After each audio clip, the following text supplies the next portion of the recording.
Back here in Columbus, the men's and women's hockey teams could have a new home in a few years. A proposal this week being considered by the Ohio State Board of Trustees that calls for a 5,000-seat arena plus expanded practice facility. So we turn to Whitney Harding, who joins us now. The board still has to vote on this, Whitney.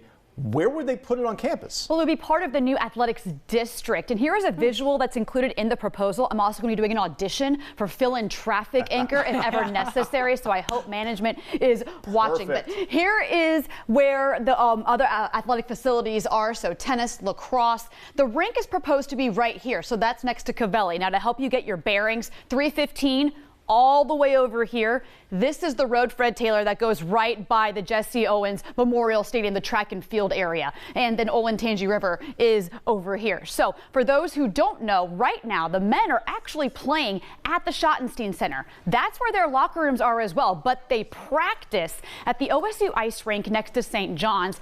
That is where the women practice and play their games. It holds about 1,000 fans, and for years, it hasn't been enough. There have been times in the past when fans get turned away at the door for women's games because every seat's full. Since the ladies won the national championship last year, that's become an even more common occurrence.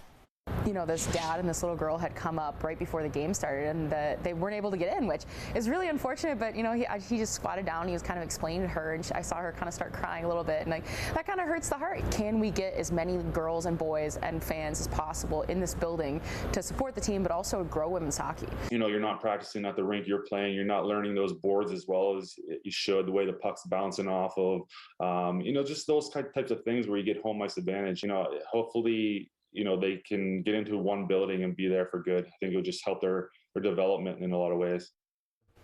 And RJ made another point where he really hopes that the university can also use this, either the new facility or even the old ice rink, as a way to help develop younger players. It is so hard to get ice time in this city, especially when you compare it to the likes of Cleveland, Toledo, and those are the high school areas that our high schoolers tend to fall to in those state final games. So it'd be nice to get some more sheets of ice in the city to get more young players out there doing their thing. Access matters. I think that's important. Obviously, in Ohio State, that's been a concern for them in the past. Getting their facilities to the high school association, that's gone away the last few years. So we'll see if that can be a part of their evolution to reopen those doors at times. But a facility like this, also there's transportation with practice. Those types of things that are very confusing at times for Ohio State. Right, and I mean, RJ mentioned the home ice advantage. Hockey is such a unique sport where ice hockey is, the ice is an advantage where the boards can be different, the feel of the ice can be different. It really does matter. So it's nice to practice where you play. And as a former traffic anchor, that was a great audition. You did great. You did a really good job. Thank you. Left and right, top and bottom. We'll work on it. We'll work on it.